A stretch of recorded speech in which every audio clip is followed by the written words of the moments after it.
ಕಾವೇರಿ ಪ್ರಾಧಿಕಾರದ ಆದೇಶ ಪ್ರಶ್ನಿಸಿ ಸುಪ್ರೀಂ ಕೋರ್ಟ್ನಲ್ಲಿ ಹೋರಾಟಕ್ಕೆ ಭಾನುವಾರ ಸರ್ವಪಕ್ಷಗಳ ಸಭೆಯಲ್ಲಿ ಸರ್ಕಾರದಿಂದ ಅಂತಿಮ ನಿರ್ಧಾರ ತೆಗೆದುಕೊಳ್ಳಲಾಗುತ್ತೆ.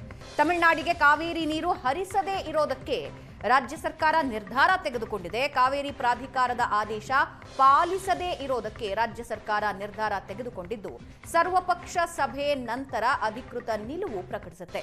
ರಾಜ್ಯ ಸರ್ಕಾರ ಸುಪ್ರೀಂ ಕೋರ್ಟ್ನಲ್ಲಿ ಕಾನೂನು ಹೋರಾಟ ಮಾಡೋದಕ್ಕೆ ಸಿದ್ಧತೆಗಳನ್ನು ನಡೆಸಿಕೊಂಡಿದೆ. ಕಾವೇರಿ ಕೊಳ್ಳದ ನೀರಿನ ಸ್ಥಿತಿ ಮುಂದಿಟ್ಟು ಸರ್ಕಾರದ ಕಾನೂನು ಹೋರಾಟ ನಡೆಸೋದಕ್ಕೆ ನಿರ್ಧಾರ ತೆಗೆದುಕೊಂಡಿದ್ದು ತಮಿಳುನಾಡಿಗೆ ನೀರು ಬಿಡೋ ಆದೇಶಕ್ಕೆ ತಡೆ ತರೋದಕ್ಕೆ ರಾಜ್ಯದಿಂದ ಸಿದ್ಧತೆ ನಡೆದಿದೆ. ಸಿಡಬ್ಲ್ಯೂಎಂಎ ಆದೇಶ ಪಾಲಿಸದೇ ಇರೋದು ನ್ಯಾಯಾಂಗ ನಿಂದನೆ ಅಲ್ಲ ಅಂತ ತಜ್ಞರು ಹೇಳಿದ್ದಾರೆ.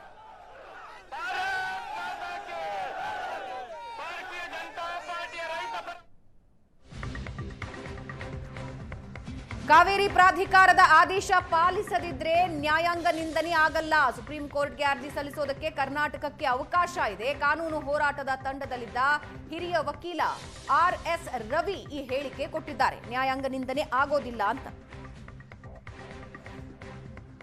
ವಕೀಲರಾದಂಥ ರವಿ ಆರ್.ಎಸ್. ಇದ್ದಾರೆ. ಮತ್ತು ಇವರು ಈ ಒಂದು ಲೀಗಲ್ ಟೀಮ್ನಲ್ಲಿ ಇದ್ದಂಥವ್ರು, ಹಾಗಾಗಿ ಇವ್ರಿಗೆ ಹೆಚ್ಚು ಮಾಹಿತಿ ಇದೆ ಅನ್ನುವಂಥ ಕಾರಣಕ್ಕೆ ಸರ್, ಈಗ ಸಿಡಬ್ಲ್ಯೂಎಂಎ ಆದೇಶವನ್ನು ಏನು ಮಾಡಿದೆ, 4 TMC ನೀರನ್ನು ಬಿಡಲೇಬೇಕು ಅನ್ನೋಂಥದ್ದು, ಆ ಆದೇಶವನ್ನು ಪಾಲನೆ ಮಾಡಲೇಬೇಕಾದಂಥ ಅನಿವಾರ್ಯತೆಗಳಿದೆ. ಯಾಕೆಂದರೆ ರಾಜ್ಯ ಸರ್ಕಾರ ನಾವು ಇದನ್ನು ಪಾಲನೆ ಮಾಡಲ್ಲ ಅನ್ನುವಂಥದ್ದಿದೆ. ಕಾನೂನಲ್ಲಿ ಅಂದರೆ ಏನು ಲೀಗಲ್ ಆಪ್ಷನ್ಸ್ ಇದೆ ಸರ್? ನೋಡಿ, ಇದು ಟ್ರಿಬ್ಯುನಲ್ನಲ್ಲಿ ಸಿಡಬ್ಲ್ಯೂಎಂಎ ಅಥಾರಿಟಿನ ಸುಪ್ರೀಂ ಕೋರ್ಟ್ನವರು ಕಾನ್ಸ್ಟಿಟ್ಯೂಟ್ ಮಾಡಿರ್ತಕ್ಕಂತಹ ಒಂದು ಅಥಾರಿಟಿ. ಅಂದರೆ ಟ್ರಿಬ್ಯುನಲ್ ಯಾವ ರೀತಿ ನೀರು ಬಿಡಬೇಕು, ಯಾವ ರೀತಿ ಪಾಲನೆ ಮಾಡಬೇಕು ಅನ್ನೋ ಒಂದು ಇಂಪ್ಲಿಮೆಂಟೇಷನ್ ಅಥಾರಿಟಿ ಅಂತ ಹೇಳ್ಬಿಟ್ಟು ಸಿಡಬ್ಲ್ಯೂಎಂಎನ ಕ್ರಿಯೇಟ್ ಮಾಡಿರ್ತಕ್ಕಂಥ authority. CWMA on the basis of the ground reality they will take A decision, ಎಷ್ಟು ನೀರು ಬಿಡಬೇಕು ಬಿಡಬಾರ್ದು ಅಂತ ಹೇಳ್ಬಿಟ್ಟು. ಒಂದು ಪಕ್ಷ ಈ ಸಿಡಬ್ಲ್ಯೂಎಂಎ ಮಾಡಿರ್ತಕ್ಕಂತಹ ಆದೇಶ ನಮಗೇನಾದ್ರು ತದ್ವಿರುದ್ಧ ಆದರೆ ಅದೇನು ಕಂಟೆಂಪ್ಟ್ ಆಗೋದಿಲ್ಲ.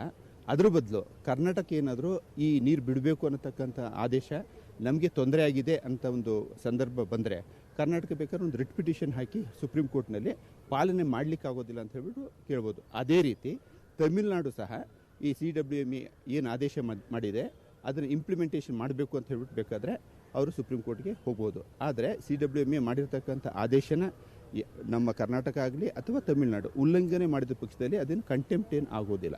ಸರ್, ಈಗ ನೀರೇನು ಎಷ್ಟು ಬಿಡುಗಡೆ ಮಾಡಬೇಕು ಅನ್ನುವಂಥದ್ದು ಒಂದಷ್ಟು ಏನು ಸೂತ್ರಗಳಿದೆ ಅಥವಾ ಒಂದಷ್ಟು ನಿಯಮಗಳಿದೆ. ಅದೆಲ್ಲವೂ ನೀರು ಫುಲ್ ಇದ್ದಂಥ KRS ಅಲ್ಲಿ ಫುಲ್ ಇದ್ದಾಗ, ಅಂದರೆ ಒಂದು ಸಂಕಷ್ಟ ಸೂತ್ರ ಅನ್ನೋಂಥದ್ದು ನೀರು ಇಲ್ಲ ಕಡಿಮೆ ಹಂತದಲ್ಲಿದ್ದಾಗ ಆಗ ಎಷ್ಟು ಬಿಡಬೇಕು ಏನು ಎನ್ನುವಂಥದ್ದು ಒಂದು ಸಂಕಷ್ಟ ಸೂತ್ರ ಅನ್ನುವಂಥದ್ದು ಒಂದು ಪರ್ಮನೆಂಟ್ ಸೂತ್ರ ಇಲ್ವಾ ಸರ್?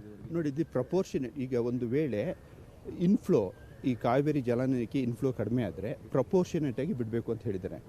ಈಗಲೂ ಸಹ ಈ ಸಿಡಬ್ಲ್ಯೂಎಂಎ ಏನು ಆದೇಶ ಮಾಡಿದ್ರು, ಅಂದರೆ 3500 ಕ್ವಿಸೆಕ್ಸ್ ಬಿಡಬೇಕು ಅಂತ ಹೇಳಿದ್ರು 15 ದಿವಸಕ್ಕೆ, ಇದು ಹೆಚ್ಚು ಕಡಿಮೆ 4.25 TMC ಆಗ್ಬೋದು. ಇದನ್ನು ಸಂಕಷ್ಟದ ಪರಿಸ್ಥಿತಿ ಆಧಾರದ ಮೇಲೇ ಮಾಡಿರ್ತಕ್ಕಂಥ ಆದೇಶ. ಅಂದರೆ ಫಾರ್ ಎಕ್ಸಾಂಪಲ್, ಇವಾಗ ಜೂನ್ನಲ್ಲಿ ನಾವು ಟ್ರಿಬ್ಯುನಲ್ ಆದೇಶ ಪ್ರಕಾರ ಒಂದು 9 TMC ಕೊಡಬೇಕಾಗಿತ್ತು. ಅದೇ ರೀತಿ ಜುಲೈನಲ್ಲಿ ಅರೌಂಡ್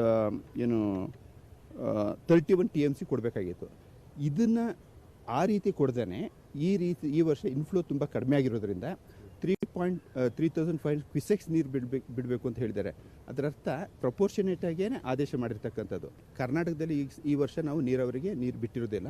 ಸಂಕಟದ ಪರಿಸ್ಥಿತಿ ಇರೋದ್ರಿಂದ ತಮಿಳುನಾಡವರು ಇರತಕ್ಕಂಥ ನೀರು ಜೊತೆಗೆ ಅಲ್ಲಿ ಗ್ರೌಂಡ್ ವಾಟರ್ ತುಂಬ ಇರೋದ್ರಿಂದ ಹೆಚ್ಚಿನ ನೀರಿನವರು ಕೇಳಬಾರ್ದು. ಹೀಗೆ ಬಿಟ್ಟಿರ್ತಕ್ಕಂಥ ಆದೇಶನು ಗ್ರೌಂಡ್ ರಿಯಾಲಿಟಿ, ಅಂದರೆ ಗ್ರೌಂಡ್ ವಾಟರ್ ಇದೆಯಲ್ಲ ಅದನ್ನು ಗಣನೆಗೆ ತಗೊಂಡೇ ಬಿಟ್ಟಿರ್ತಕ್ಕಂಥ ಆದೇಶ ಆಗಿರೋದ್ರಿಂದ ಪಾಲನೆ ಮಾಡದೇ ಇದ್ದರೆ ಸುಪ್ರೀಂ ಕೋರ್ಟ್ ಹೋಗಬೇಕೆ ಹೊರತು ಇದೇನು ಕಂಟೆಂಪ್ಟ್ ಆಗೋದಿಲ್ಲ. ಕ್ಯಾಮರಾಮನ್ ವಿನೋದ್ ಜೊತೆ ರಮೇಶ್, ಏಷ್ಯಾನೆಟ್ ಸುವರ್ಣ ನ್ಯೂಸ್, ಬೆಂಗಳೂರು.